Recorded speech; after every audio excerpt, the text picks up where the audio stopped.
En esta oportunidad tenemos el gusto de presentarles al magíster ingeniero Abraham Rojas Barrueta, quien es ingeniero civil graduado de la Universidad Nacional de Ingeniería y está cursando una maestría en estructuras en Brasil. El ingeniero expondrá el tema análisis no lineal de muros de concreto armado. Es un tema interesante ya que no solamente considera el comportamiento elástico de los materiales, también considera el comportamiento elastoplástico y tensotransformacional, ¿no?, de los materiales. El contenido de la charla será comportamiento de materiales, modelos, esfuerzos de formación de concreto y acero, resultados experimentales, ¿no?, para poder testearlos, y utilizar el ingeniero en su investigación un modelo multi-spring, y luego comparará lo que es el resultado analítico con el experimental. Muchas gracias, ingeniero. Por favor, continúe con la exposición. Gracias. Gracias. Muchas gracias. Gracias por la presentación. Soy egresado de la Universidad Nacional de Ingeniería. Me encuentro haciendo una maestría aquí en la ciudad de Porto Alegre.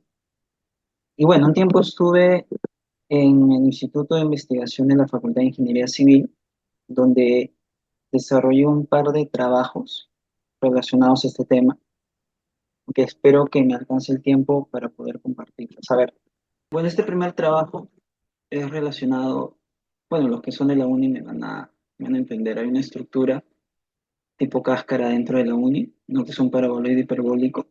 Y bueno, básicamente el objetivo de ese trabajo era hacer un análisis pushover, ¿no?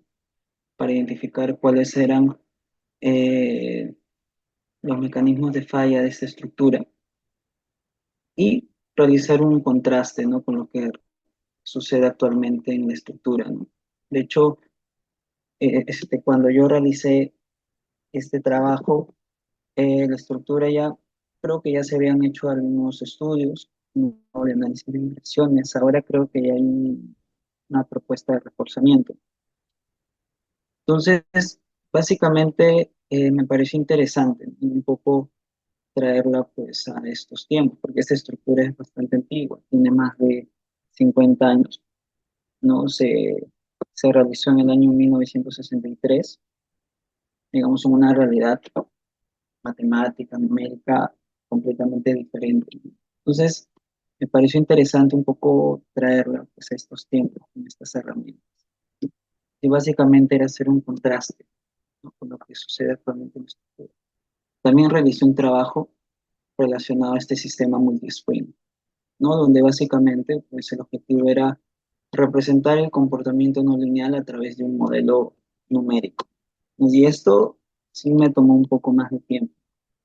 Lo que se pretendía, se intentaba representar eran las deformaciones internas, las deformaciones, el comportamiento no lineal de un elemento de concreto armado, ¿no? Inicialmente este modelo estaba aplicado pues, a vigas de concreto armado, ¿no? Elementos en general donde predomina la fricción, la compresión.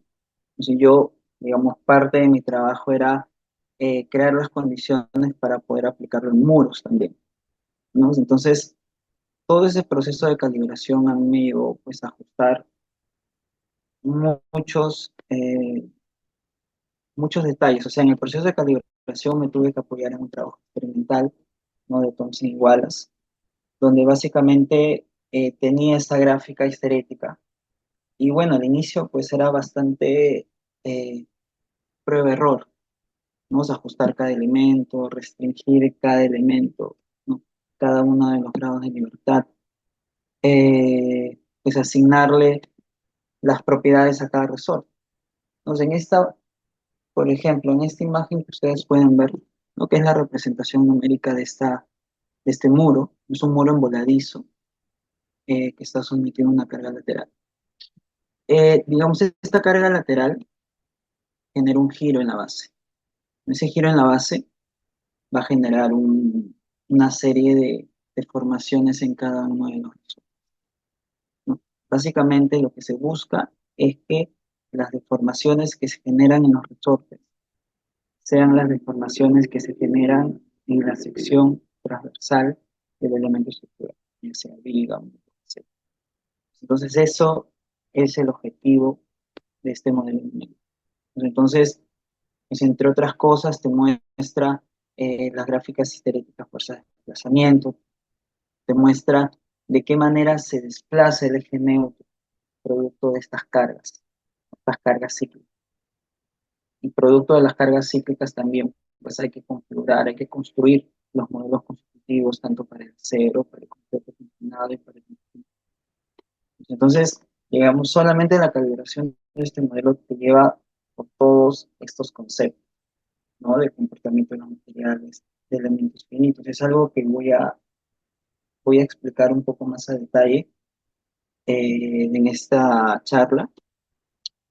Y bueno, regresando un poco al tema, como les dije, el tema que voy a abordar es sobre análisis no lineal de elementos de concreto armado. En general, es un tema bastante amplio, ¿no? Que está tomando bastante relevancia en los últimos años. Y bueno, este tema tiene diferentes enfoques. Es un tema bastante amplio.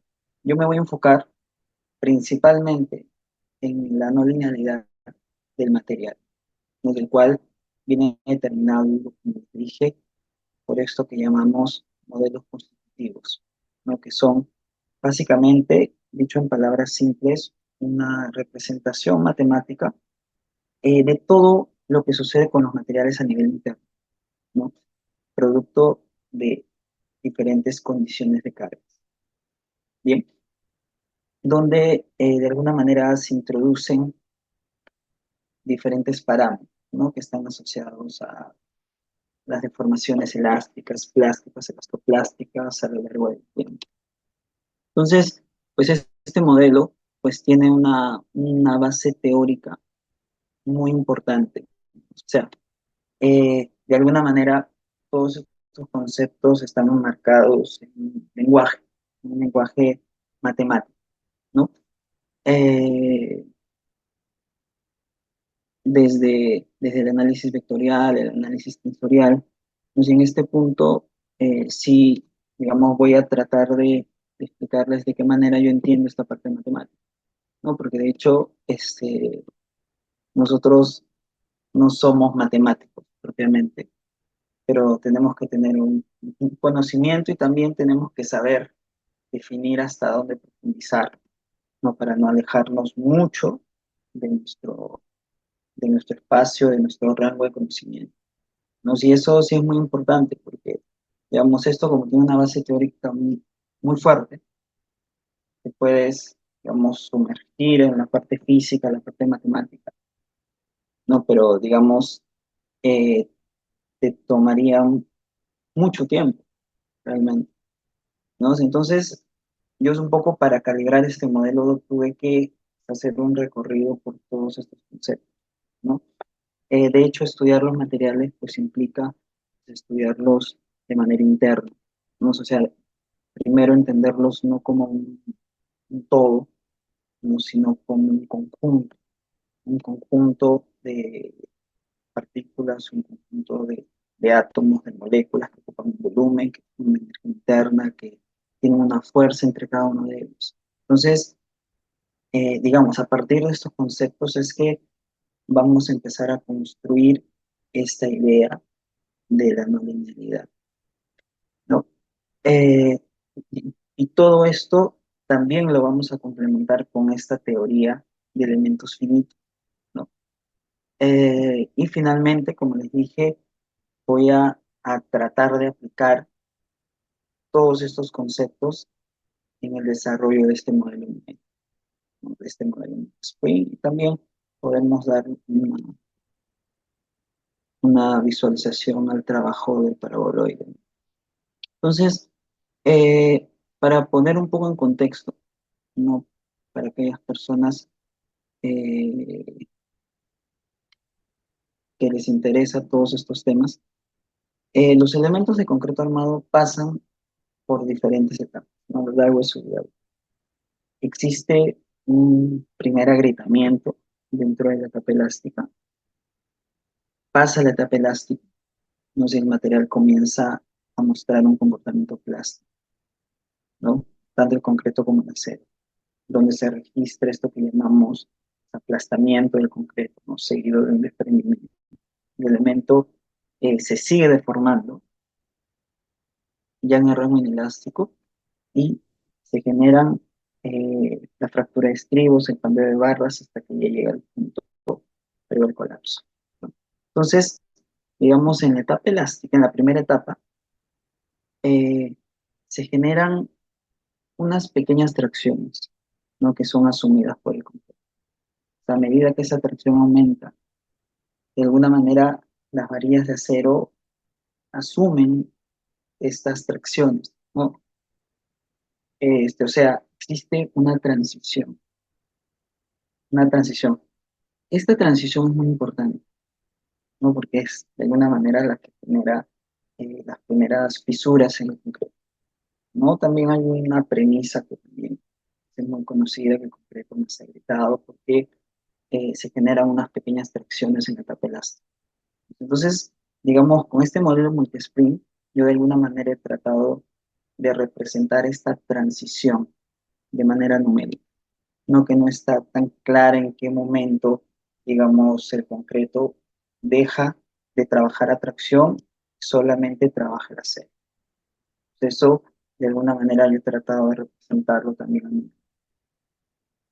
Entonces, digamos, en ese punto, es un poco, digamos, un poco complejo no identificar todos los procesos que suceden dentro del rango Glass, ¿no? De hecho, pues hay muchas propuestas por diferentes autores, ¿no? Que plantean modelos constitutivos, ¿no? Que introducen un sinfín de parámetros para construir estas ecuaciones, ¿no? Que definen este comportamiento. Entonces, digamos, la idea es, es un poco entender estos procesos, ¿no? ¿Qué es lo que pasa, digamos, cuando la estructura incursiona en el rango no lineal, ¿no? Eh, y se entiende por rango no lineal cuando pues, el material se deforma y no regresa a su estado inicial, ¿no? Es decir, si existe una deformación residual, ¿no?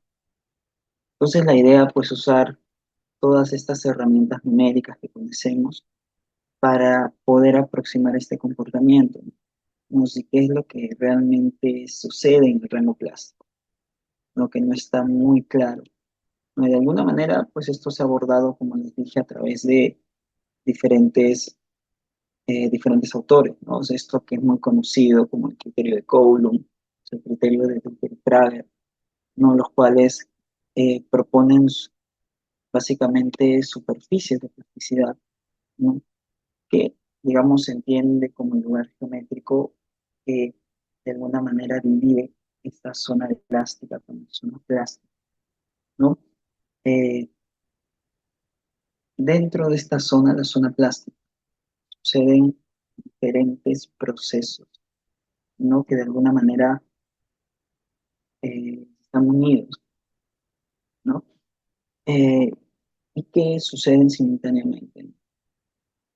Es aquí donde se empiezan a introducir todos estos conceptos, ¿no? Para material, pues experimenta con el tiempo también, es una pérdida de resistencia, una pérdida de rigidez en el tiempo, ¿no? Entonces, digamos, es un poco difícil eh, saber con certeza en qué momento se empiezan a generar estas pérdidas, ¿no? Por daño.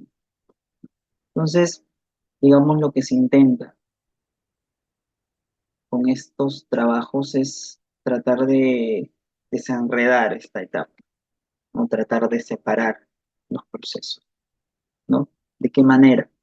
Nosotros generalmente partimos siempre de la ley de Hooke, partimos de una predicción elástica, ¿no? Eh,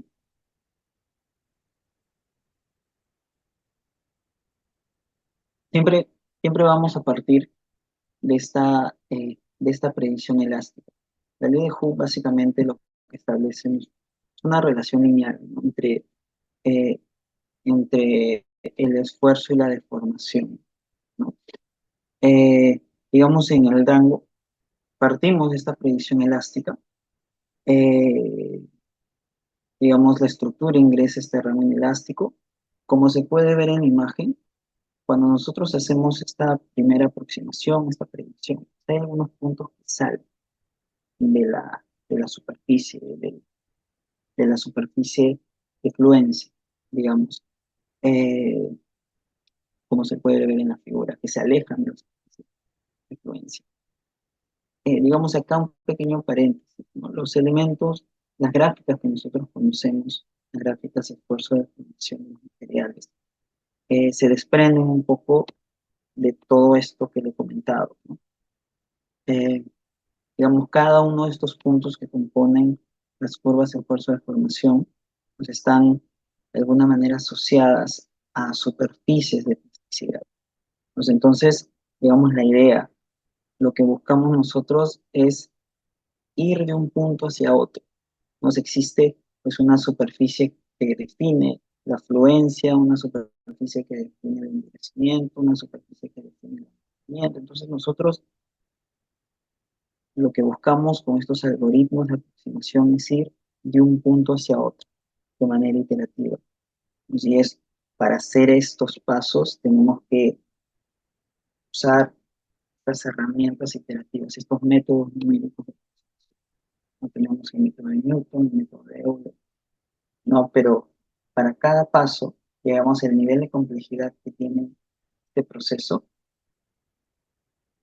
no es que sea difícil, digamos, realizar cada iteración, no, sino que, digamos, en cada iteración se introducen muchas variables relacionadas a cada una de estas etapas, ¿no? Entonces, pues eso es lo complicado, ¿no? Que al mayor variables eh, se generan más sistemas, más ecuaciones. No solamente para construir la superficie de plasticidad, tengo que definir los esfuerzos de fluencia, las tensiones definidoras. Y eso también es un punto que me gustaría comentar, ¿no?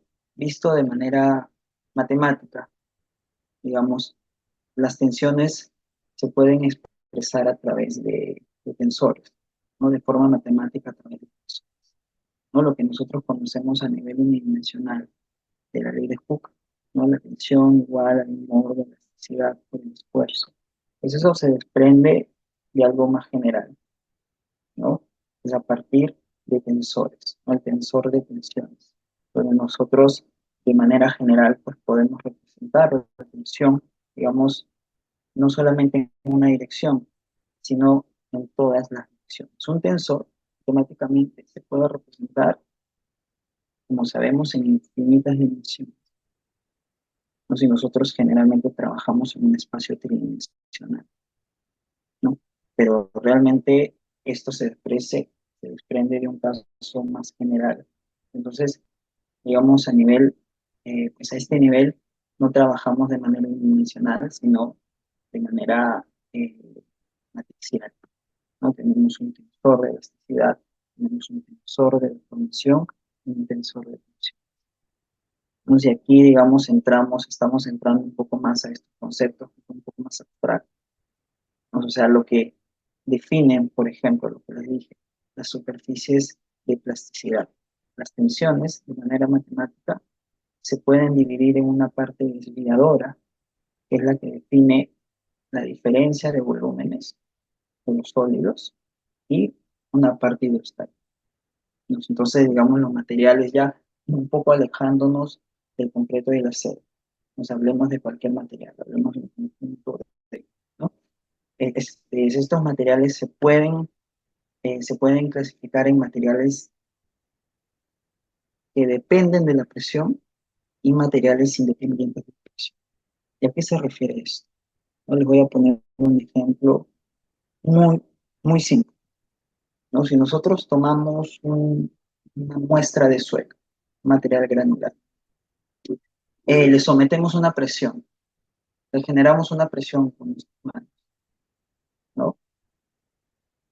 Esta muestra, este conjunto, este material, cuando nosotros le ejercemos esta presión, tiene una mayor resistencia.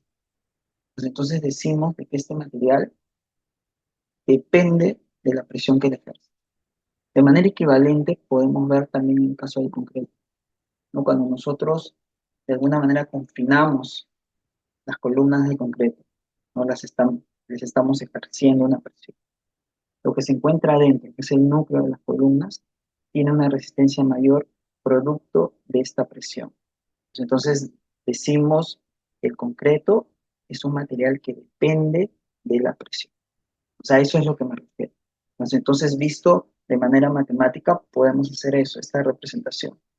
Dividir esta tensión, una parte desviadora y una parte de presión directa, ¿no? Si hay materiales así como que dependen de la presión, hay materiales que no dependen necesariamente de la presión, ¿no? Como en el caso de las varillas de acero. Las varillas de acero no cambian significativamente su resistencia si tú le ejerces una presión. Entonces, digamos, es un poco eh, lo que se debería tomar en cuenta, visto un poco de manera más general, ¿no?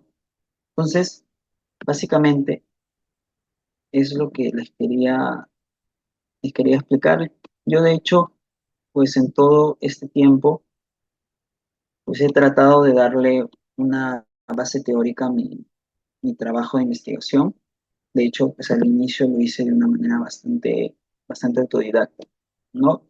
Como le dije, prueba-error. Pero me di cuenta que para justificar este modelo, tenía un poco que hacer un recorrido todos estos, por todos estos conceptos, ¿no? Y ahora mismo lo que estoy haciendo, o tratando de hacer, ya tengo, digamos, una propuesta, tengo una hipótesis, digamos, que tengo que evaluar si es que funciona, ¿no? Que es en relación, pues, a estos modelos constructivos, ¿no? Los modelos, de alguna manera, introducen un nivel de incertidumbre en los resultados. No sé si eso es algo que vamos a ver un poco después. Porque, digamos, los modelos, desde que se plantearon los primeros modelos, no donde solamente se consideraba el rango elástico, después se dieron cuenta que el concreto con el tiempo también tenía un comportamiento plástico. Después se analizó el comportamiento del concreto frente a cargas cíclicas. Después se introdujo el daño que se genera en el concreto producto de esta repetición de cargas cíclicas en el tiempo. Entonces el material, los modelos constructivos fueron cambiando, ¿no? Y existen muchas propuestas.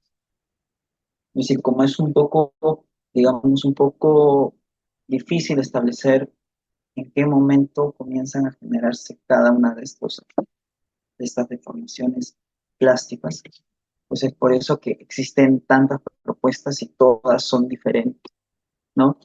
Y básicamente lo que yo estoy trabajando, pues es en la construcción de un modelo elastoplástico, donde se toman en cuenta todas estas deformaciones por daño que generalmente no se toman en cuenta en los diseños convencionales, ¿no?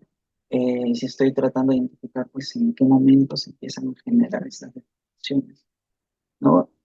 Y como les dije, siempre partimos de un caso general, que es la ley de Hooke, ¿no? Básicamente, se comienza estableciendo las condiciones iniciales de, del problema, ¿no? Lo que se hace, pues, es, aquí como pueden ver en la imagen, ¿no? El primer paso, pues, es la predicción lineal, digamos, de estas deformaciones, ¿no? Si seguidamente con estos valores nosotros construimos esta superficie de plasticidad, ¿no? Propuesta por estos diferentes autores, ¿no? Eh, y seguidamente, digamos, establece ya este procedimiento numérico, ¿no? A partir del método de Newton, ¿no? Donde se establece esa aproximación, o sea, un nivel, un número de iteraciones a partir de estas condiciones iniciales, ¿no? Se calculan seguidamente los residuos. Los residuos básicamente son las tensiones que se van a actualizar. No sé, simplemente lo que buscamos es que las tensiones converjan en un punto, o sea, digamos, en cada paso se van a ir generando, se van a ir actualizando el nivel de tensiones Entonces vamos a llegar a un punto donde las tensiones se van a mantener, o sea, no van a cambiar. O sea, entonces hasta ese punto es que ya termina el proceso, ¿no? Cuando las tensiones ya son definitivas. Entonces, después de esto, como les dije, se introducen pues una serie de parámetros, ¿no? Que son muchos parámetros relacionados a la plasticidad, las deformaciones plásticas, los parámetros de envejecimiento.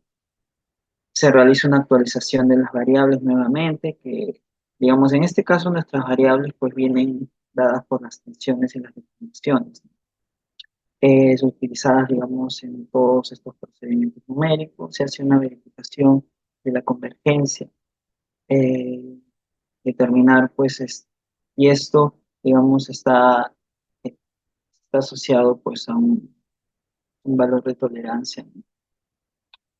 Se llevan, digamos, se realizan los cálculos de las tasas de deformaciones plásticas, ¿no? Que son, digamos, básicamente las deformaciones generadas en el tiempo, ¿no? Y se actualizan las restricciones. Esto también es algo importante. Lo que se busca es que, digamos, después de construir esta superficie de plasticidad, todos estos puntos de interacción, digamos, tienen que estar sobre esta superficie. Pero es posible que nosotros, a partir de esta predicción elástica, como les dije anteriormente, encontremos puntos que están fuera de esta superficie de plasticidad. Entonces, de alguna manera, lo que hacemos nosotros es una corrección plástica. O sea, tenemos que traer esos puntos de vuelta para, digamos, para que cumplan todas todas estas premisas, digamos, ¿no? En relación a estas definiciones. Entonces, digamos, es prácticamente el procedimiento: predicción elástica, corrección plástica y al final corrección de daño. Entonces, la secuencia, digamos, para resolver cualquier problema de análisis. No, pero digamos, o sea, dicho así, es bastante simple, pero en cada paso, en cada corrección, tengo que introducir, como ustedes ven, un conjunto de parámetros, eh, y que se van actualizando con el tiempo. Entonces, eso es lo que complica un poco, ¿no? Y bueno, básicamente, pues es les quería mostrar en relación a este tema. Y ahora en este punto vamos a empezar a introducir eh, todos estos conceptos de elementos finitos, también los que nos va a permitir ver cómo es que básicamente se distribuyen las tensiones dentro del cuerpo del sólido, ¿no? Que generalmente tiene una naturaleza continua, y vamos a tratar de analizarlo como un sistema discreto, ¿no? Entonces, partiendo de esta premisa, lo que todos conocemos, ¿no? Realizamos una discretización sin un número finito de elementos. Lo que hacemos es llevarlo a un espacio isoparamétrico, un espacio, digamos, un espacio de transformación. Definimos una función para cada uno de los puntos de integración. Entonces, digamos, para pasar un sistema a otro se introduce una matriz de transformación, que es el jacobiano, ¿no? Que tiene esta forma, ¿no? Que ustedes pueden ver, pues, el cual nos permite, digamos, básicamente, bueno, a partir del jacobiano nosotros calculamos la matriz gradiente, la cual es esencial para pasar de un sistema a otro, o sea, el sistema isoparamétrico al sistema de coordenadas globales, ¿no? Entonces, digamos, a partir de este concepto es que nosotros podemos un poco focalizar estudiando los comportamientos de cada elemento finito, lo cual nos va a permitir obtener una información un poco más específica de cada elemento, ¿no? Bien, entonces digamos en general en este contexto, ¿no? Del comportamiento de los materiales, del método de los finitos, de los objetivos, Básicamente lo que hacemos es usar todas estas herramientas numéricas para encontrar la cantidad de formación plástica. Bueno, pues ahora les voy a mostrar o les voy a explicar un poco pues, en qué consiste este módulo.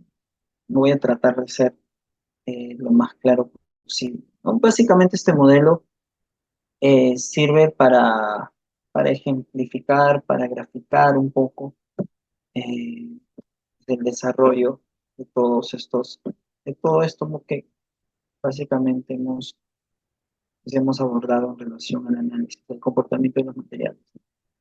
Digamos, una ventaja muy clara de este modelo, ¿no? Digamos que es bastante simple, es muy directo, digamos, y como les dije, pues te obliga a pasar por todos estos conceptos de análisis no lineal, ¿no? De los modelos constructivos, de elementos finitos, que te pueda ayudar a entender mucho mejor estos conceptos, ¿no? Que pueden ser bastante abstractos. Entonces, digamos, vamos a partir de un caso muy elemental, que es un muro voladizo. Digamos, es un muro de concreto armado en voladizo. Entonces aquí, digamos, nosotros sabemos pues que un muro de concreto armado pues, es un elemento que puede llegar a ser muy complejo, porque introduce diferentes variables, ¿no? Los momentos, las cargas axiales, los importantes. Sin embargo, existen, existen condiciones las cuales un muro puede adoptar un comportamiento un poco más simple. Y esto está directamente asociado a la relación de esbeltez.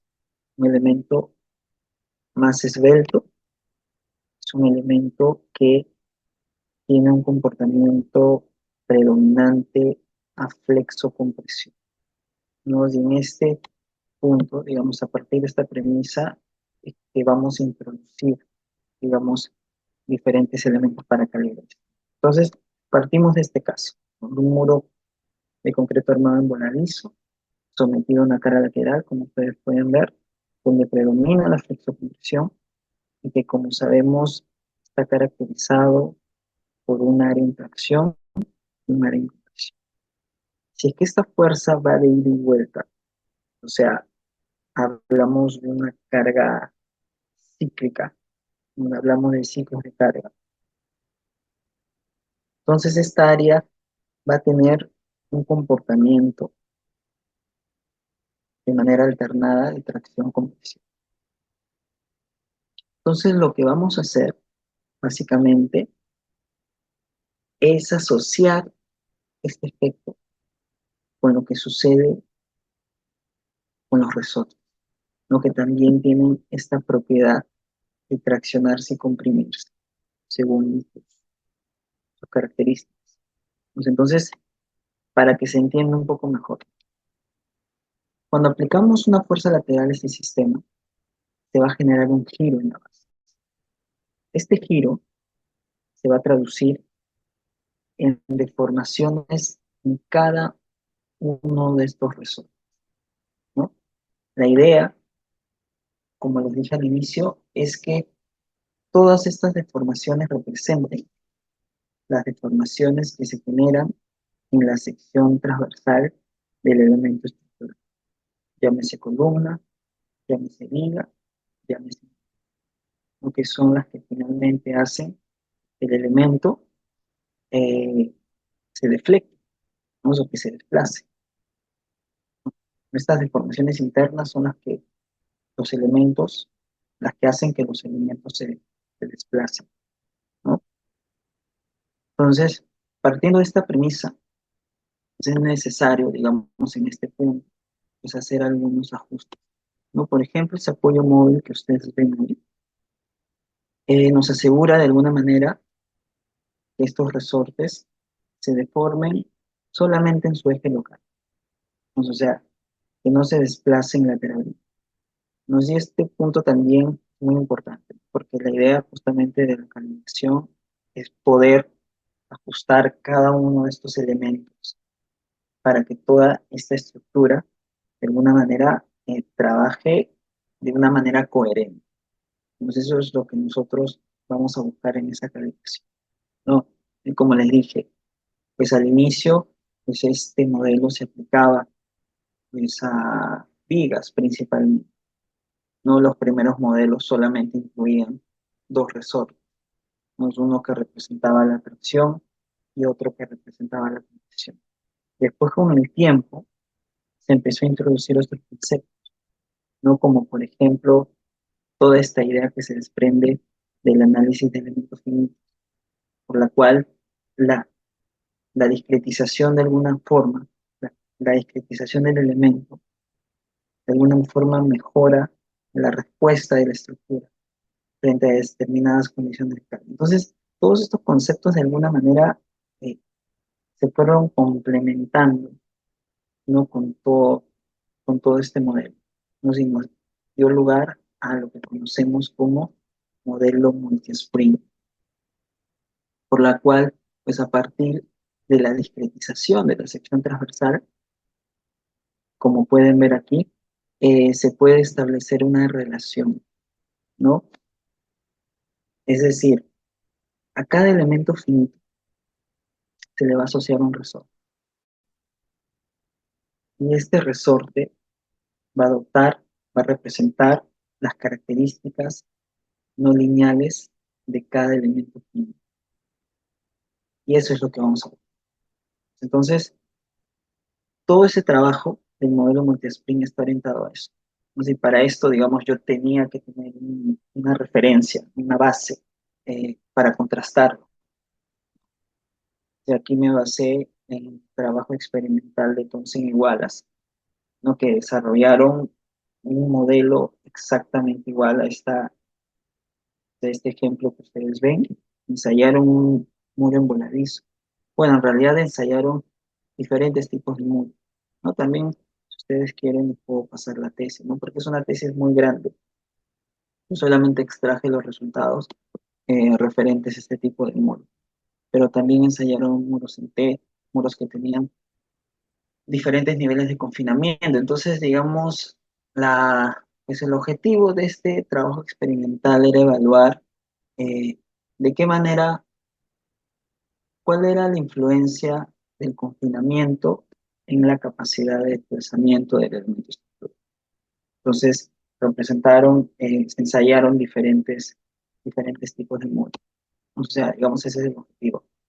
Y yo usé, digamos, este trabajo solamente para contrastar este modelo numérico.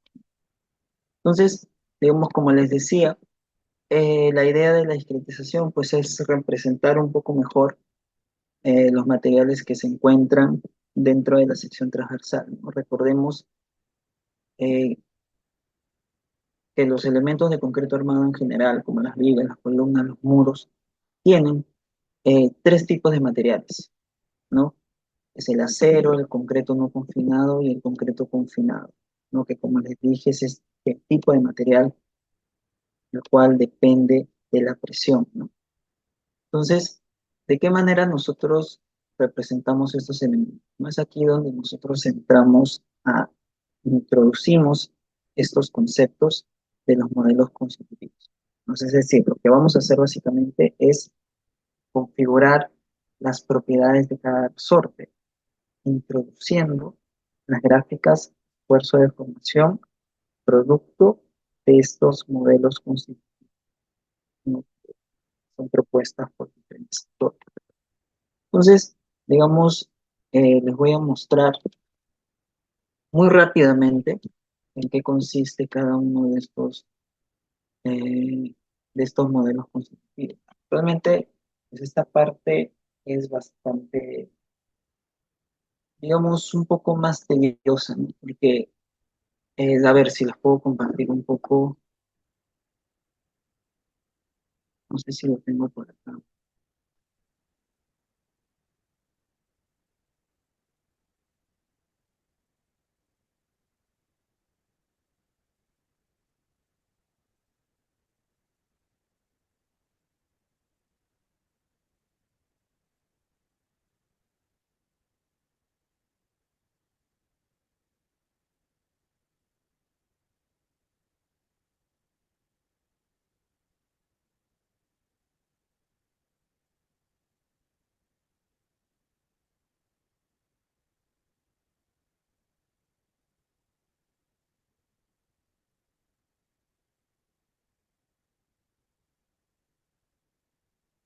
A ver, se podrá ver, eh,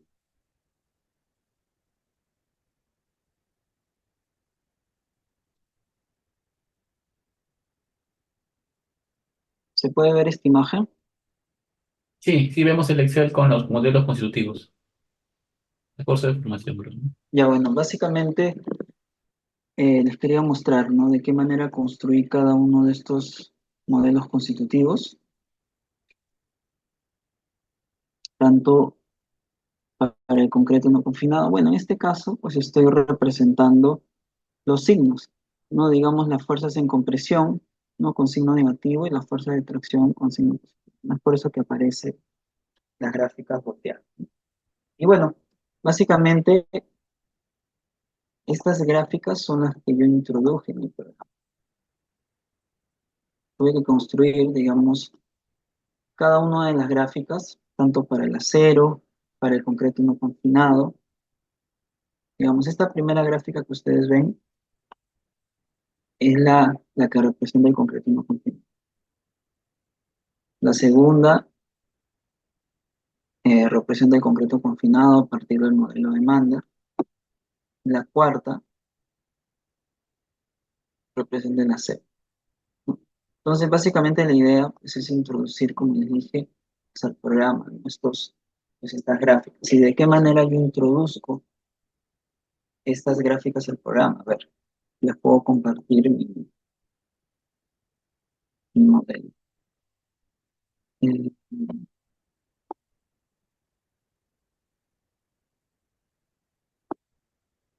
Eh, ¿Se puede ver el modelo ahí?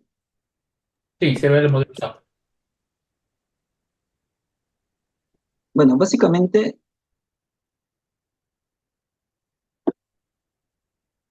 la figura es esta, ¿no?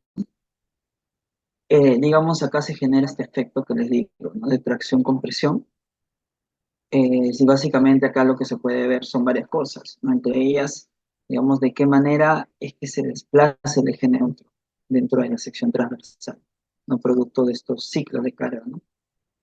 Entonces, digamos, para ir un poco más al tema, los resortes se definen como links dentro del lenguaje del programa. Y lo que ustedes vieron en la gráfica son cada uno de estos resortes, ¿no? Entonces yo, de manera manual, digamos, les introduje estas gráficas, vamos a cada uno de los resortes de esta manera, ¿no? Si simplemente configuré un tipo de histéresis y definí para cada uno de los resortes de esta manera.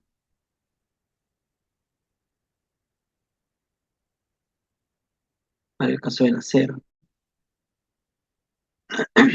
Y bueno, básicamente, disculpen,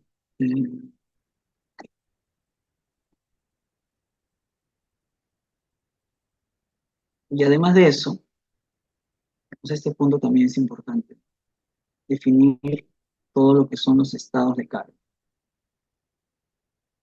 Y acá les voy a mostrar un poco, pues, en qué consistía el trabajo experimental de Thomson y Wallace. Les voy a hacer, digamos, un recorrido acá. Voy a tratar de, digamos, esta teoría nosotros ya la conocemos en una manera, ¿no? De alguna manera, cada uno de estos modelos pues establecen funciones, ¿no? Para relacionar el esfuerzo y la deformación, ¿no? Funciones geométricas, ¿no? Entonces, digamos, la idea es construirlas, ¿no? De la manera como ustedes vieron en el Excel, para cada uno de los materiales, tanto para el acero, para el concreto no confinado, el concreto confinado. Entonces, ahora les quiero comentar un poco pues, este trabajo experimental, ¿no? Como les dije, se ensayó un muro de concreto armado, ¿no? Que tiene las mismas características que el muro de mi modelo numérico. Y básicamente lo que se hizo fue asignarle pues, pues, a este modelo experimental, se le asignó un historial de desplazamientos, ¿no? A través de una viga metálica. Entonces, digamos, se le aplicaron un conjunto de desplazamientos, como ustedes pueden ver en la imagen, y lo que se obtuvo fue una gráfica histerética fuerza de ¿ok? Básicamente, la conclusión, digamos, de estos trabajos era, de alguna manera, pues establecer esta influencia que generaba el confinamiento en la capacidad de desplazamiento de los elementos estructurales, ¿no? En este caso de los núcleos. Esa era básicamente la conclusión, ¿no?, principal de este trabajo experimental. Entonces, digamos, en este caso, pues un poco resumiendo cuál es este procedimiento, lo que se hace primero, pues es esta discretización de la sección transversal, ¿no? Eh, digamos, se va a asignar un resorte para cada uno de los elementos finitos, ¿no?, generados en esta discretización, y lo que se va a ingresar puntualmente son estas gráficas. Fuerza, digamos, esfuerzo de formación, pero ahí tenemos que hacer una pequeña configuración, ¿no?, que las voy a explicar ahora. Estas son las gráficas que ustedes vieron. Y aquí, digamos, se puede ver de qué manera se pueden configurar estos resortes, ¿no?, que también se los he mostrado. Todo este material yo voy a tratar de pasárselos también. Los modelos, las hojas de cálculo, y también estos trabajos que hice, estos artículos, también se los puedo compartir. Entonces, básicamente, pues acá tenemos que hacer un pequeño ajuste. Nosotros partimos de estas gráficas de esfuerzo de formación, ¿no? Pero digamos, lo que nosotros ingresamos al programa son gráficas fuerza de desplazamiento, ¿no? Para nosotros poder obtener esta gráfica estética fuerza de desplazamiento, tenemos que ingresar nosotros las curvas, digamos, con esa configuración, ¿no? Si para esto, como les dije, nos basamos en estas curvas de esfuerzo de formación obtenidas anteriormente. Entonces, lo que vamos a hacer acá simplemente es lo siguiente. En el eje del esfuerzo, ¿no?, digamos que tiene una unidad de presión, lo que hacemos es multiplicarle, pues, el área discretizada. Ustedes recuerdan que nosotros previamente hicimos una discretización. Pues entonces, llegamos a multiplicarle el área discretizada, vamos a tener la fuerza que se aplica a ese elemento finito, ¿no? Si eso es lo que vamos a hacer. Simplemente vamos a definir un resorte que represente las características de ese pequeño segmento, esa pequeña área discretizada, eh, digamos, para el caso de las fuerzas, ¿no? En el caso de los desplazamientos, lo que vamos a hacer es multiplicar las deformaciones por la longitud de rótula. Es decir, lo que vamos a hacer es decirle al programa, de alguna manera, que trabaje, que genere estos ciclos de carga hasta que se genera la longitud de rótula plástica. Eso es lo que vamos a hacer, ¿no? Si esta longitud de rótula plástica la tenemos que calcular de manera analítica, ¿no? Si esto, digamos, también existen diferentes autores que proponen una longitud de rótula plástica basados en un punto de parámetros que también vamos a ver un poco más adelante. Entonces, vamos a hacer este proceso tanto para el concreto confinado, para el concreto no confinado y para el caso de la serie. Entonces, lo que vamos a obtener es esta gráfica histérica, fuerza de desplazamiento, producto de estos ciclos de carga, ¿no? Y básicamente, a ver, les quiero mostrar, tienen estos ciclos, estas condiciones de carga. Yo lo que hice básicamente fue definir un estado de carga para cada ciclo de carga del ensayo experimental. Es un historial de carga, de esta manera, ¿no? Entonces, digamos, si ustedes pueden ver en el historial de carga, se generan ciclos de carga que tienen una amplitud. Pues entonces, digamos, como ustedes pueden ver, por ejemplo, para el primer estado de carga definí la amplitud del primer ciclo. Y el segundo estado de carga, le asigné la amplitud del primer ciclo más la amplitud del segundo ciclo. Definí cada estado de carga, claro, digamos, poniendo un poco en contexto, lo que se hizo fue un análisis por control de desplazamientos. Se definió un punto de control en la parte superior del modelo y se le fue asignando un desplazamiento, ¿no? Como ustedes pueden ver acá. De Displacement Control, selecciono, digamos, tipo de análisis, control de desplazamiento.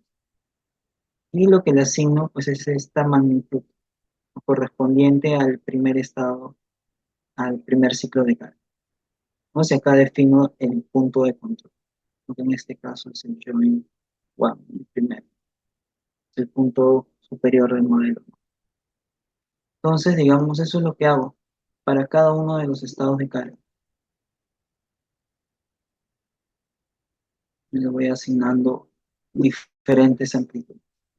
Y para esto yo lo que hice fue, yo solamente tenía este historial de carga. Entonces, digamos, como no tenía acceso directamente pues, al material de Thomson y Wallace, yo lo que hice, pues en base a esta imagen que tenía, lo escalé directamente en el AutoCAD. No sé si fui, digamos, determinando de manera eh, por regla, por regla de interpolación, fui más o menos aproximando la amplitud de cada ciclo de carga. Entonces eso fue lo que hice, básicamente. Entonces con esta información es que yo definí la amplitud de cada uno de estos ciclos. Entonces, digamos, si nosotros corremos todo,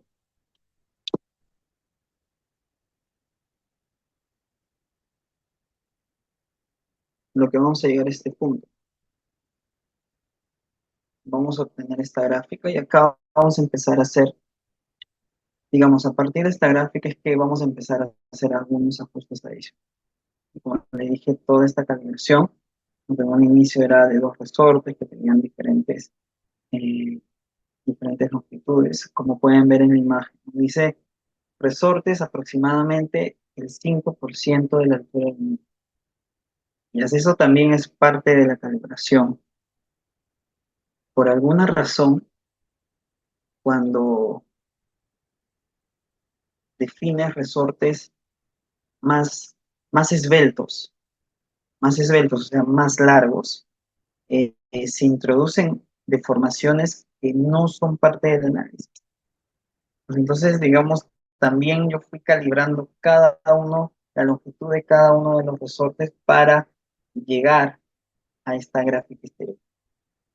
Pues entonces, digamos, fue un proceso largo ensayo-error, ¿no? Desde cada resorte, cada restricción, de qué manera llevamos estos ajustes al lenguaje del SAP 2000. O sea, fueron muchas veces que se ejecutó este modelo, ¿no? Entonces, digamos, de acá, pues hay un punto también importante, ¿no? Como le dije al inicio, los elementos de concreto armado pasan por diferentes etapas. Entonces, esta etapa elástica donde se genera estas pequeñas tracciones que son asumidas por el concreto se agrieta, después las tracciones aumentan, son asumidas por estas varillas del cero. O esta transición que no está muy definida. También sería importante, de alguna manera, representarlos numéricamente, ¿no? Para acercarnos un poco más eh, a los resultados. ¿De qué manera se puede interpretar esta, esta premisa, digamos? Cuando tenemos tracciones importantes, en teoría, los resortes que representan el comportamiento del concreto, porque ya vimos de qué manera es que trabajan, de qué manera se comportan los resortes frente a los ciclos de carga. Se traccionan, se comprimen, se traccionan. Frente a tracciones importantes se entiende que los resortes que representan el concreto frente a tracciones importantes no deberían trabajar. Y si esto es muy importante, ¿no? Porque nosotros no hemos considerado eso hasta el momento, ¿no? Entonces, digamos, hay una disipación de energía que no es parte de este análisis, ¿no? Y lo que genera es un ensanche en en los lazos histéricos. Entonces nosotros, de alguna manera, vamos a representar este efecto de manera numérica, también usando este programa. ¿De qué manera? Vamos a introducir un elemento del tipo gap. Entonces, el SAP te da la posibilidad de definir ese tipo de elementos para que solamente trabajen en la compresión. De esta manera, nosotros podemos configurar este gap eh, solamente para que trabaje con presión, ¿no? Y lo unimos de la manera como pueden ver en la imagen, ¿no? Entonces nosotros de esta manera podemos aproximar un poco pues este comportamiento del concreto, ¿no? Y básicamente lo que vamos a hacer pues es vamos a correr todo este sistema de resorte, ¿no? También otro detalle importante es que, digamos, existen diferentes variables, ¿no? Si, como les dije, o sea, realizar este proceso, ¿no? Se hicieron muchas pruebas, se fueron configurando cada uno de las variables que componen el modelo, pero desde el inicio se mantuvo, digamos, fijo, no los modelos constitutivos, ¿no? También considerando que por su lado los modelos también introducen una serie de incertidumbres en los resultados, ¿no? Entonces, digamos, pues este modelo, pues a medida de que uno pueda ajustar este modelo, se van a ajustar también los resultados, ¿no? Entonces, digamos, es importante tener en cuenta eso, ¿no? Voy a pasarme directamente a esta gráfica. Pues acá, por ejemplo, se puede ver la diferencia, ¿no?, entre un sistema multiresorte con elementos gap, ¿no?, que es la gráfica que obtuvimos al inicio, y el sistema multi-spring sin considerar estos elementos gap. Entonces acá se puede ver, por ejemplo, que hay una disipación de energía, que, que era justamente lo que generaba cuando los resortes se traccionaban, los resortes que representan el concreto se traccionaban. Pues entonces, de alguna manera, pues esta gráfica se comparó con los resultados de Thomson iguales, ¿no? Si se llegó, digamos, a pues esta gráfica de superposición, ¿no? Donde se puede ver, pues, que hay, digamos, una aproximación, ¿no? Sobre todo en los primeros ciclos de cargas, ¿no? Entonces, digamos, con este modelo multispring se pueden obtener estas gráficas, se pueden llegar a construir estos lazos histeréticos. Y aparte de estas gráficas también se pueden obtener otro tipo de gráficas, ¿no? Como por ejemplo el momento curvaturas. Pues y esto también es algo que sería bueno, ¿no? Es importante tener en cuenta. Este modelo te da la posibilidad de obtener gráficas momento curvatura, gráficas esfuerzo de formación, por ejemplo. Esta es la gráfica esfuerzo de formación, producto de este modelo multispin. Acá simplemente lo que se hizo fue extraer los resultados de cada resorte. En el programa, digamos, en Show Tables, tú puedes seleccionar, ¿no? Puedes seleccionar, bueno, voy a extraer las fuerzas y las deformaciones que se generan en los resortes, lo proyectas en el exterior. Entonces, digamos, te deja muchas posibilidades, ¿no? Por ejemplo, pues esta es una gráfica de superposición de todos, digamos, acá quería evaluar básicamente la influencia, ¿no?, que tiene la rótula en la capacidad de desplazamiento de todo este sistema. Y bueno, finalmente, para, para pasar, me gustaría mostrarles un poco el tema del paraboloide, algunos puntos importantes sobre ese tema. Bueno, para terminar con este tema, digamos, si esto es parte también de lo que trabajé, ¿no?, en el film, que digamos, pues a medida que eh, se pueda discretizar la malla pues, en un número mayor de elementos finitos, en este caso en un número mayor de resortes, se debería, se debería aproximar los resultados. O sea, no solamente considerar pues, una discretización en la sección, en el plano de la sección transversal, también se podría considerar pues, un caso un poco más complejo, ¿no? Que sería una discretización en altura. Entonces acá tengo una imagen, a ver, para que ustedes se hagan una idea. Bueno, en este caso, digamos, sería pues, una situación un poco más compleja, ¿no? O sea, considerar una discretización en altura, ¿no? Porque acá no te dejaría la posibilidad de qué manera se podría configurar para que este sistema trabaje, eh, trabaje solamente a tracción y compresión. ¿No? O sea, digamos, acá lo que se me ocurriría sería, pues, asignarle no las fuerzas laterales, sino los giros de manera manual, pues, en cada uno de estos puntos. Entonces, digamos, en este sistema, básicamente lo que se consigue son las deformaciones en altura también, de cada uno de estos sistemas multispring, ¿no? Y trabajarían de manera simultánea. Entonces, sería un poco más complejo, ¿no? También el tema de la discretización, ¿no? Se puede considerar diferentes modelos.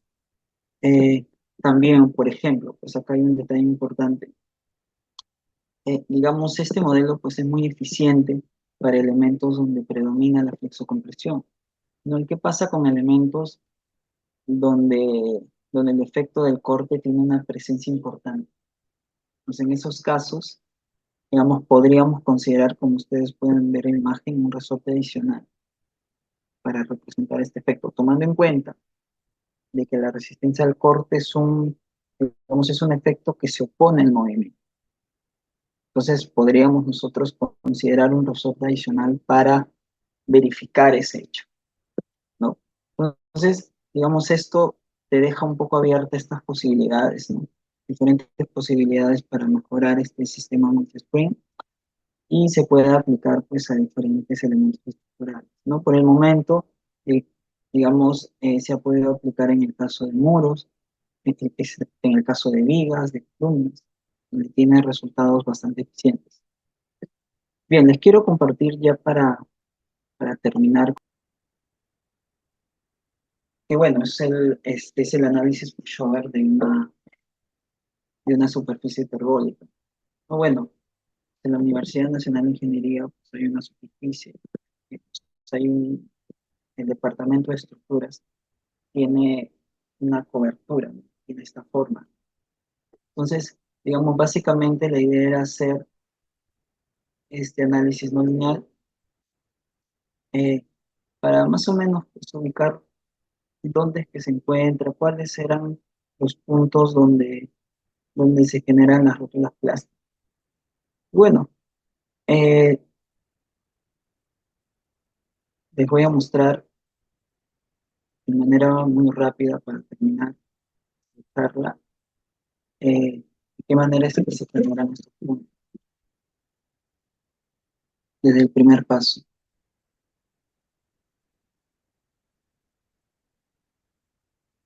vemos de qué manera la estructura empieza a incursionar en la rama inelástica.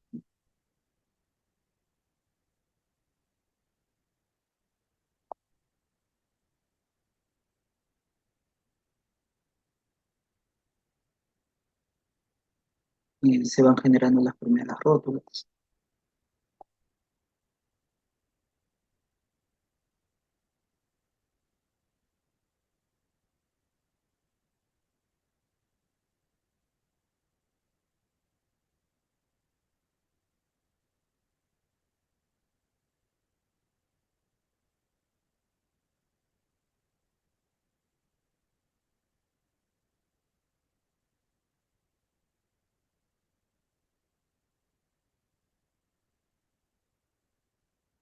Y hasta que se generan las rótulas en las vías, ¿no? Y esto es lo que se busca generalmente, ¿no? Retrasar, digamos, la aparición de rótulas en las vías. o sea, que se generen primero las líneas. Y bueno, hasta acá, digamos, esta imagen que ustedes pueden ver son los niveles de desempeño, ¿no? De ocupación inmediata, seguridad de vida, prevención de colapso. También se analizó en otro sentido.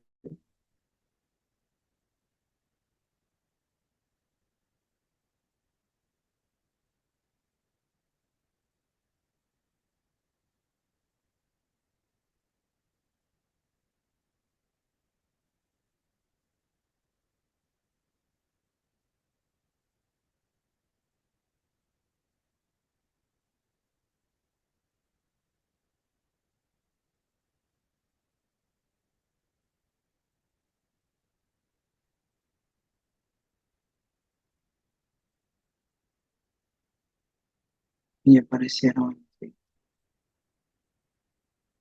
Y bueno, básicamente esto era lo que les quería mostrar. Eh, eh, bueno, el tema es bastante amplio, ¿no? Si ustedes tienen interés de este tipo de temas, yo voy a intentar pasarles toda esta información. Tengo, digamos, básicamente lo que les puedo pasar son estos modelos, el modelo Spring y este modelo del paraboloide. Las hojas de cálculo para definir estas gráficas de fuerza de formación también las tengo ya programadas. Eh, También tengo ejemplos de, de estos temas de plasticidad. Unos ejemplos bastante simples, no sé, también hojas de cálculo.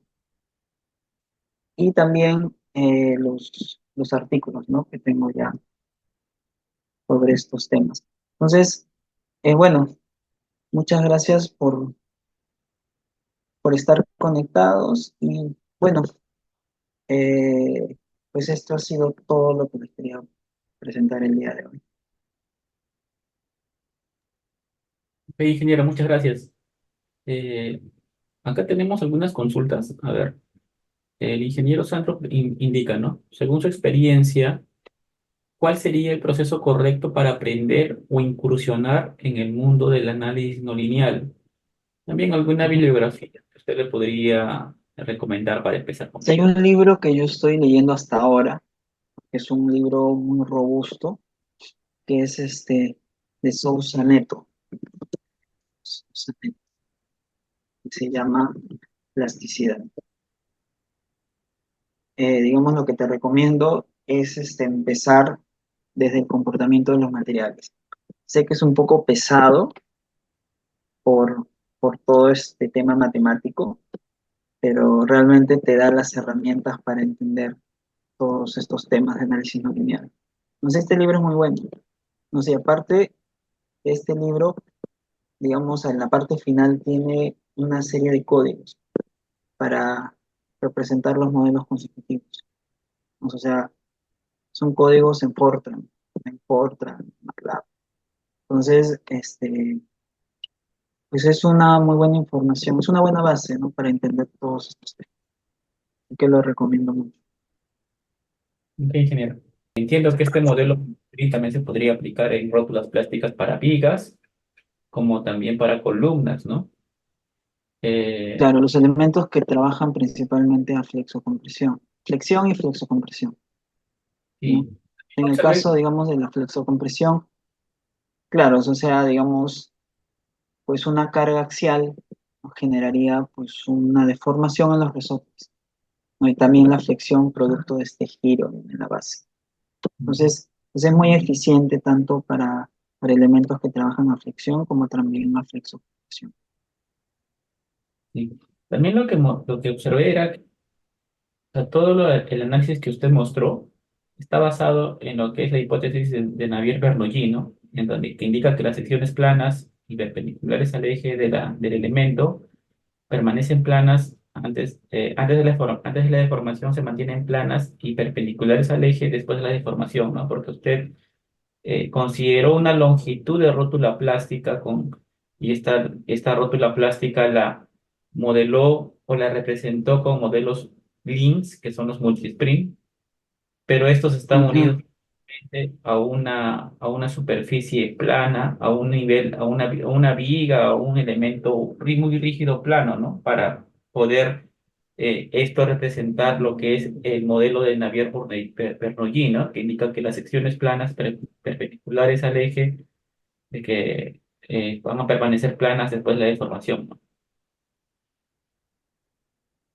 Sí, claro, se introdujeron realmente varios conceptos, ¿no? Y básicamente el tema de la longitud de rótula de alguna manera me ayudaba a, eh, de manera numérica, y como les dije, a, digamos, decirle de alguna manera al programa que trabaje, que itere hasta que se generen esa longitud, ¿no? O sea, porque si no hacía esto, el programa se iba a quedar iterando infinitamente. O sea, tenía que poner un límite, ¿no? Entonces, básicamente por esto es que yo calculé de manera analítica. O sea, realmente este modelo tiene, tiene detalles que tienen bases teóricas, ¿no? O sea, realmente en la medida de que uno pueda ajustar cada uno de estas variables, se va a poder aproximar aún más los resultados. De hecho, pues la longitud de rótula también es una variable dentro de este modelo, porque, Claro. o sea, no tiene pues un valor único, ¿no? Depende también, depende del desplazamiento máximo, creo que se puede construir de las deformaciones, ¿no? Entonces, es eso también de alguna manera introduce un nivel de incertidumbre en los resultados, ¿Qué ¿no? De longitud de hecho, disculpe, ingeniero, qué yo lo que longitud hice fue calcular, digamos, para diferentes autores, ¿no? O sea, calculé para Priestley, para Baker, Mayer, ¿no? Que proponían diferentes longitudes de rótulo. La que, digamos, la que más se acercaba, tomando en cuenta esta referencia que tenía del trabajo experimental, fue la longitud de rótula propuesta por Priestley, ¿no? La cual te dice que la longitud de rótula es igual a 0,31 la longitud del muro. Pues entonces, esa longitud de rótula me generaba una gráfica histerética más cercana a los resultados de Thomson iguales. Pues entonces, de alguna manera, pues eso también se contrasta con el trabajo experimental de Thomson igualas, porque pues una de las conclusiones era esa, de la tesis, o sea, dentro de la tesis, si es que lees todo este trabajo, pues una de las conclusiones era que la rótula plástica se generaba una distancia menor de la que generalmente se genera, digamos, en los casos convencionales, que creo que es el 0,5 de la longitud del muro. Entonces Ujú. ellos verificaban de que en este modelo específico se generaba a una distancia menor, no que, digamos, se acerca más a esta propuesta por Priestley, ¿no? Claro, Entonces, generalmente los autores, básicamente, pues, sí, la conclusión, ¿no? La conclusión, una de las conclusiones. observé también que, bueno, yo le consultaba sobre la longitud de rótula plástica, ¿no? Porque generalmente cuando uno así aplica en el software o algunos autores indican, ¿no? Que aproximadamente la longitud de rótula plástica en muros es más o menos, en muros, ¿no? Me refiero, es al centro, aproximadamente en el centro del muro, ¿no? O sea, si el muro tiene una longitud H, altura H, la Claro, longitud plástica es claro, aproximadamente 0,5, sí, 0,5 del H, ¿no? Y usted mencionó que según exacto, a 0,31 la longitud, pero bueno, como este es un muro esbelto, H entre L debe ser más o menos entre mayor a uno claro, mayor a 2, ¿no? claro, claro, claro, de ahí es que nace eso, sí. De ahí Sí, sale sí, o aproximadamente. sea, está muy relacionado a la esbeltez, ¿no? Un elemento esbelto va a generar una rótula un poco más cerca de la base. Y Sí, justo comentó tienes sobre que es razón. esbelto, y justo comentó en la última parte también, ¿no? Se podía usar un resorte adicional que represente el efecto de corte, ¿no? Porque este modelo multispring, que es muy interesante que usted presentó, representa Ujú, más que nada el comportamiento de los muros esbeltos, ¿no? Que tienen un comportamiento dúctil y una falla por flexión. Pero cuando el muro es un muro exactamente. hueco, robusto, H entre L menor a uno, un muro largo, los que suelen usar bastante, ¿no? Porque usted, cuando he revisado diseños de edificios, eso también es algo que yo, es mi opinión, no le he validado con alguien, con otros profesionales, pero, o sea, los ingenieros acá en Perú específicamente suelen colocar edificios residenciales de varios pisos y colocan muros muy largos. El tema de los muros muy largos tienen un comportamiento frágil, ¿no? Ya que fallan por corte. Entonces, Claro. si colocamos un muro muy largo, estaríamos colocando una falla frágil en el elemento estructural, ¿no? Y un muro corto es una falla dúctil, es una falla por flexión. Entonces, ¿usted ha visto alguna investigación, algún modelo matemático que represente esta falla por corte en muros esbeltos, perdón, en muros chatos, o muros muy largos, o que tengan esa relación de esbeltez H entre L, altura, longitud menor a uno? Sí, bueno, yo cuando empecé a estudiar este tema, sobre todo el modelo multi-spring, busqué diferentes trabajos. Digamos que no había tanta información en relación a eso, pero sí pude llegar a dos o tres trabajos que representaban el efecto del core. Entonces, y uno de esos trabajos, digamos, tenía justamente pues esa imagen que le mostré, ¿no? Del elemento discretizado en altura, ¿no? Que introducían un resorte adicional que estaba de manera horizontal, no vertical. Entonces, digamos, esto se alejaba un poco, ¿no? De la propuesta inicial, ¿no? Porque, pues obviamente, generar un resorte adicional, pues habría que, de alguna manera, restringirla o introducirla, de alguna manera conectarla con los otros, con todo el sistema, ¿no? Entonces, digamos, ahí sí se complica un poco. De hecho, yo lo que había intentado hacer era, digamos, generar un resorte que no sea necesariamente, digamos, horizontal. Básicamente lo que hice fue generar un resorte vertical, pero pues en vez de introducir la, las gráficas esfuerzo de formación, lo que introduje fue las gráficas esfuerzo cortante de formación, ¿no? Entonces, de alguna manera eso me representaba este efecto de la resistencia al corte. Ya, pero digamos, no representa tan exactamente, ¿no? Lo que sucede, porque obviamente mi resorte me tiene que asegurar que en cada ciclo de carga me genera una oposición directamente al movimiento. Y así eso, digamos, tendría yo que introducirlo, no sé, pues en cada resorte.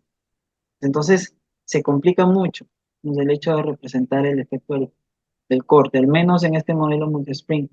Sí he visto modelos de fibras, he visto modelos, es otro tipo de modelos que de alguna manera sí representan ese efecto del corte, pero tienen otro lenguaje, tienen otro procedimiento. El, Pero sí he visto trabajos relacionados a eso. el modelo de fibras, justo yo lo he calculado así manualmente, un modelo de fibras versus software, pero el modelo de fibras también tiene la limitación de que solamente funciona específicamente para muros Para esbeltos, flexo, una falla por flexión. para Eh, compresión. sí, por compresión, ¿no? O flexión. No para comportamiento por corte, porque el modelo de fibras parte mucho del principio que usted aplica para su modelo multi-spring, ¿no? Porque parte del Claro, método de los finitos, donde hay una suma finita de elementos que usan la matriz jacobiana de transformación, utiliza varias claro, partecitas y haces una suma de un todo, y calcula con relaciones constitutivas el esfuerzo de formación, luego multiplica por el área de la fibra, y con eso claro, calcula exacto. ¿no? Pero, o sea, yo veo que el modelo de fibras es muy similar al modelo que se utiliza con el modelo multi-spring. Pero también con el modelo de fibras, por ejemplo, cuando uno usa un software como el SWAP, el ETAPS o el Perform incluso, se te limita, ¿no? Que va a ser complicado aplicar lo que es el tema de análisis no lineal, considerando deformaciones, fallas por corte, ¿no? En muros. Lo que sí he Mm, visto que sí puede aplicarse, creo que es el modelo de los layerets en muros, no sé. Pero el los tema, layers, ok, ajá, los layers. Pero la consulta va en la siguiente, ¿no? Yo he hecho varios, en mi parte, como he tratado de hacer modelos de layer representando la falla por corte, pero no he encontrado ensayos en muros en muros, en muros que no sean esbeltos, ¿no? En muros que sean largos. Por ejemplo, bueno, lo que he podido encontrar, los ensayos que hace Wallace y Thompson, por ejemplo, son la mayoría son para muros esbeltos, ¿no? ¿Usted ha logrado encontrar algún exacto. ensayo de ellos que sea para muros que no sean esbeltos, muros largos?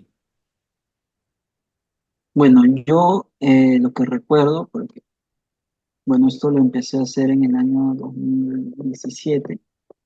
Si yo tenía una serie de trabajos experimentales, no sé, si yo dentro de todos ellos, como tenía el conflicto de poder aplicarlo pues a otro material, o sea, realmente la base de mi trabajo no era usar el modelo multispring, sino ver en qué condiciones pues, el modelo multispring podría ser eficiente.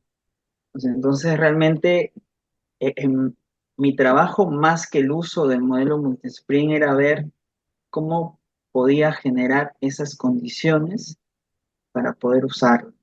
¿No? Entonces, una de esas condiciones, y así un poco que me hizo alejarme de todos los trabajos que había encontrado, porque había encontrado diferentes trabajos experimentales de muros con una relación de desventez diferente, ¿no? Pero cuando yo decido en que, bueno, claro, un elemento como un muro que tiene una presencia importante del corte, de alguna manera me complica el uso de este modelo. Entonces, básicamente lo que hice es generar esta restricción, ¿no? O sea, existen condiciones donde este elemento puede tener un comportamiento un poco más que es a flexocompresión. Así eso realmente fue pues es lo que me hizo orientarme por otro lado, ¿no? Porque de hecho, pues en el camino, cuando me di cuenta, a ver, ¿qué pasaría si le introduzco un resorte más? Y es incluso construí todas estas gráficas de fuerza cortante y de formación. No sé, si me di cuenta de que no podía, porque obviamente, ¿de qué manera yo genero esa oposición al movimiento en todos los pasos de carga? No se puede, porque en algún momento los resortes se van a comprimir y en un momento se van a traccionar. Pero cuando estos resortes, por ejemplo, están cerca al centro, no va a suceder eso, ¿no? Porque los elementos que están en el centro, no sé si has visto cuando se genera estos giros, los elementos del centro son los que menos trabajan, ¿no? Los que más trabajan son los que están en los bordes, ¿no? Ujú. Es por eso que, digamos, bajo esta premisa es que se generan o se proponen estos elementos de bordes, ¿no? Porque justamente los elementos de los extremos son los que más se deforman. Entonces, digamos, yo lo que hice fue eso, básicamente, fue construir este resorte adicional, gráfica, esfuerzo de formación, pero digamos que lo dejé ahí, ya porque me di cuenta que no me alejaba mucho de los resultados, no los podía representar, básicamente. O sea, llegué a ese punto donde decido, no, esto no tiene sentido, no me sale, mejor me quedo solamente, porque para mí hubiese sido pues lo mejor, imagínate, construir un modelo que lo pueda aplicar tanto en elementos a flexocompresión como en elementos donde predomina el corte. Para mí hubiese sido lo mejor. Pero la verdad llegué a ese punto donde no lo pude configurar y solamente quedó pues en una propuesta, ¿no? Pues o tal vez lo construí mal, la verdad que no tenía pues esta motivación, o sea, no, creo que no creía mucho en lo que estaba haciendo en ese momento, porque realmente sí era una buena idea, ¿no? El hecho de construir un resorte donde en vez de introducir gráficas a compresión, introducía gráficas de esfuerzo cortante y deformación. O sea, era una buena idea, ¿no? Y generaba, digamos, un resorte en cada extremo, ¿no? Si estos resortes de alguna manera, pues obviamente se oponían al movimiento, los configuraba obviamente para que se opongan al movimiento. De alguna manera pero imagínate, o sea, pues hubiese sido 2 veces, hubiese trabajado el doble, o sea, mi trabajo ya no sería lo que tengo ahora, sino sería un trabajo diferente que tal vez me hubiese tomado pues un año más, probablemente. Entonces, digamos, yo tengo esa idea, realmente, o sea, la he dejado a la mitad, ¿no? O sea, pues he construido los resorts, pero digamos, o sea, tenía que buscar un trabajo específicamente, o sea, pues hacer el proceso nuevamente. Es por eso que me quedé un poco que a la mitad, Sí, pero sí es una idea. No sé si está clara la idea de generar un resorte adicional que se oponga al movimiento, pues, en cada uno de los extremos. sí, sí. Claro, para el cortante te refieres, ¿no? Si de acá, digamos, esta es la imagen, ¿no? Sí, Básicamente, o sea, generar un resorte adicional, no sé, en los extremos. Acá no hay problema porque se puede superponer los resortes y cada resorte trabaja de manera independiente. Pero lo que te digo es aquí generar un resorte adicional en cada extremo y configurarlo no con las gráficas que nosotros hemos introducido, no las gráficas de esfuerzo de formación de esta manera, sino hacer una gráfica esfuerzo cortante de formación. Entonces, de alguna manera, pues se podría, pero eso está como una hipótesis realmente, ¿no? Se podría representar este efecto del corte de alguna manera, ¿no? O sea, se podría, pero bueno, bueno, la idea está ahí, ¿no? Se ha quedado un poco a la mitad la idea, sí, sí, ¿no? sería bien. Pero sí se podría hacer, ¿no? O Pero sea, podrían- digamos, el hecho que no lo haya terminado no significa, yo creo que si le doy un poco más a ese tema, creo que lo podría configurar de tal manera, ¿no? Porque básicamente lo que hice también con las gráficas fue justamente eso, o sea, las ajusté de tal manera que pudiera representar estas gráficas, ¿no? Pero, pero en este caso del efecto cortante creo que también lo podría hacer. De hecho, o pero sea, bajo esta premisa, ¿no? De colocarlo en los extremos para asegurarme de que tanto atracción como compresión genere una oposición y genere una deformación. O sea, de que impida de que estos resortes, básicamente que impida que estos resortes se deformen más, no de lo que se espera. O sea, generar una oposición. O sea, esta imagen que ustedes ven, representarlo, pero no con un resorte horizontal, sino con un resorte vertical. O sea, cambiar este resorte por los resortes extremos. Entonces, si es que este sistema gira, pues esos resortes van a impedir el movimiento, ¿no? Que es justamente lo que genera la resistencia al corte. O sea, la resistencia al corte genera que el elemento no se deforme de alguna manera, ¿no? Entonces, creo que por ahí va la idea. Entonces, o sea, por ahí tengo esa idea. Porque imagínate, generar este sistema que tú ves aquí sería bien complicado, ¿no? ¿De yo qué tengo manera tú conectas este, este elemento vertical que de alguna manera está unido por este resorte con el otro elemento? O sea, tendría que generar ese sistema. Creo que sería muy complicado. sí, sí, sí, es un poco complicado y por ende es difícil de encontrar un material o sea, una investigación referente a ese tema, ¿no? La gran mayoría de investigaciones sobre muros está relacionada a muros esbeltos que tienen una falla dúctil y trabajan a flexión, ¿no? Flexión-compresión. Es bien Sí, sí, complicado. realmente. Yo también por mi parte intenté hacerlo, lo hice con modelos tipos, con elementos layer, esto así. El Sí. problema también es que no tengo con qué testearlo, o sea, no tengo un ensayo con el cual comparar el modelo numérico, ¿no? Porque de hecho, hagas lo que hagas, te va a salir un resultado, pero así como has mostrado en la charla, has mostrado la comparación, ¿no? Entre lo que sale del ensayo Ujú, y lo que te sale de tu modelo numérico, ¿no? Y calza muy bien, ¿no? O sea, es muy interesante todo esto porque logras predecir el comportamiento del material en la falla con un modelo numérico en el que cuadra muy bien y puedes predecir su comportamiento, ¿no? Que es eso es bastante. Pero si hacemos un modelo de un elemento que falla corte, de un muro por corte, eh, el tema es que no tenemos un ensayo con el cual podamos validar nuestro modelo numérico, ¿no? Bueno, no he encontrado ese ensayo, ¿no? No sé si alguien lo podrá compartir si lo tiene. No, no, sí, bueno, me imagino que debe haber un ensayo, ¿no?, relacionado a eso. Pero sí, o sea, yo concuerdo contigo, ¿no?, en ese punto. No, o sea, digamos, la idea de ensayar un muro de concreto armado, digamos, estadísticamente, la mayoría de los muros se espera pues que trabajen por corte, ¿no?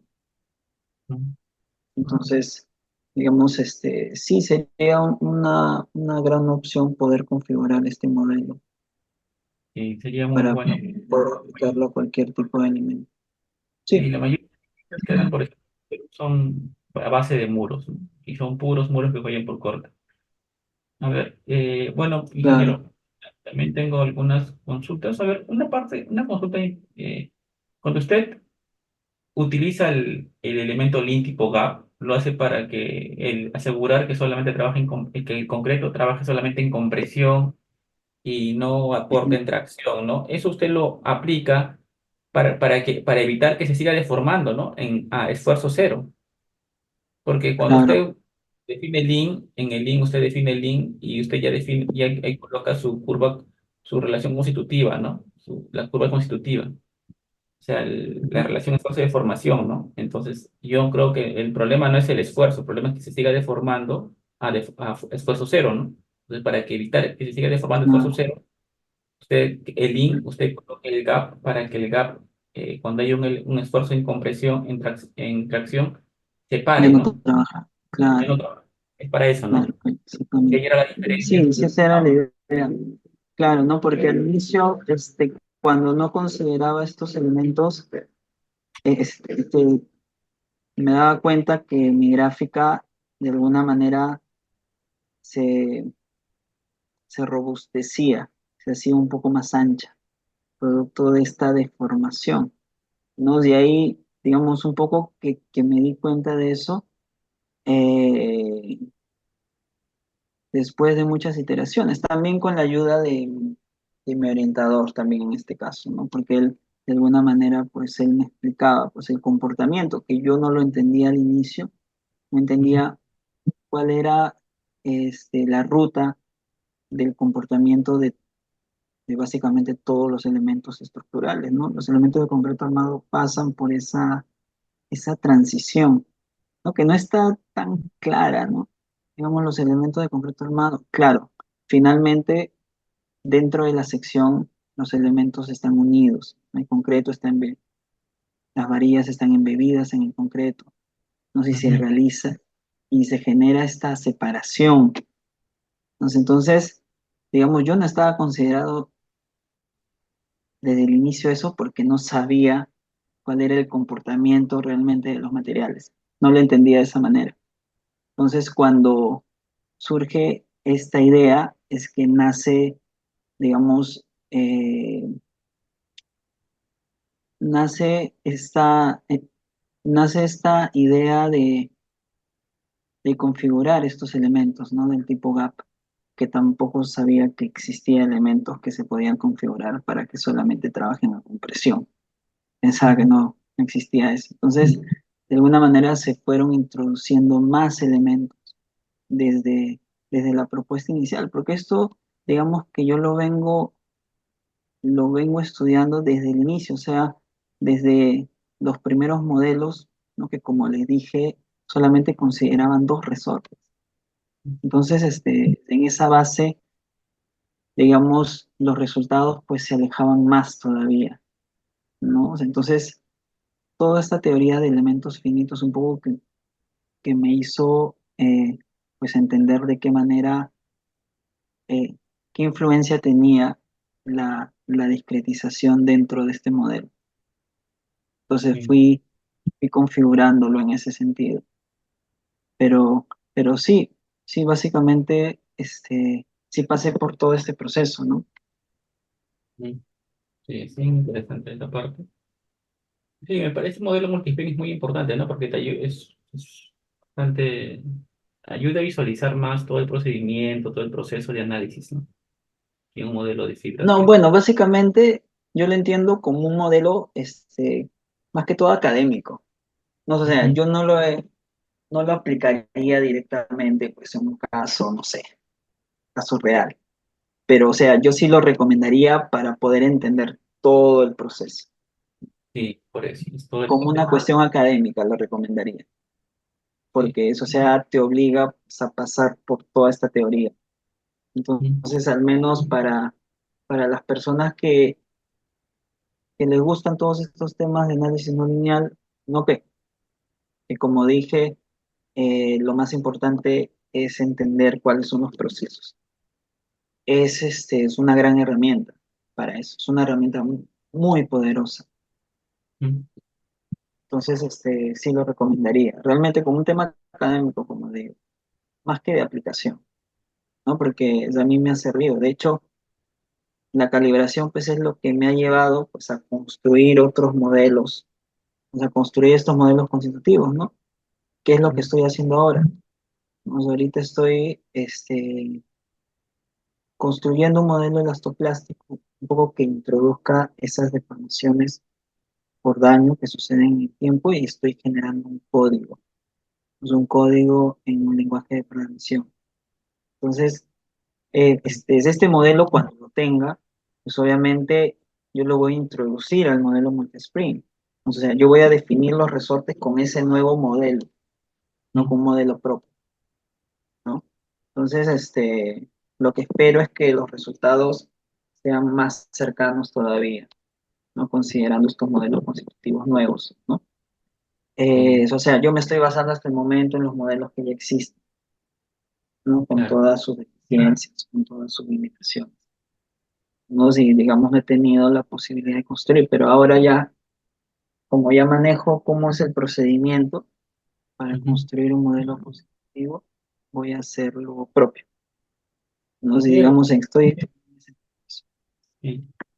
Pero, a ver, en su calibración que usted está viniendo así, que viene haciendo cuando compara un modelo analítico con un modelo, con un ensayo de laboratorio de estos elementos, ¿y qué modelo esterético utiliza para el concreto y el acero?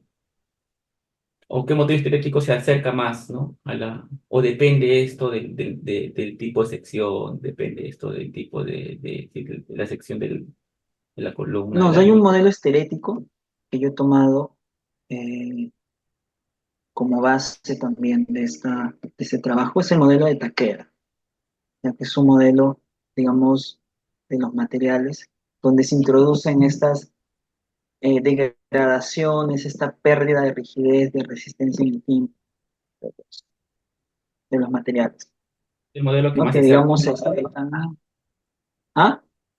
es el modelo que más se acerca en la calibración. Exacto, ese es el modelo de Takeda.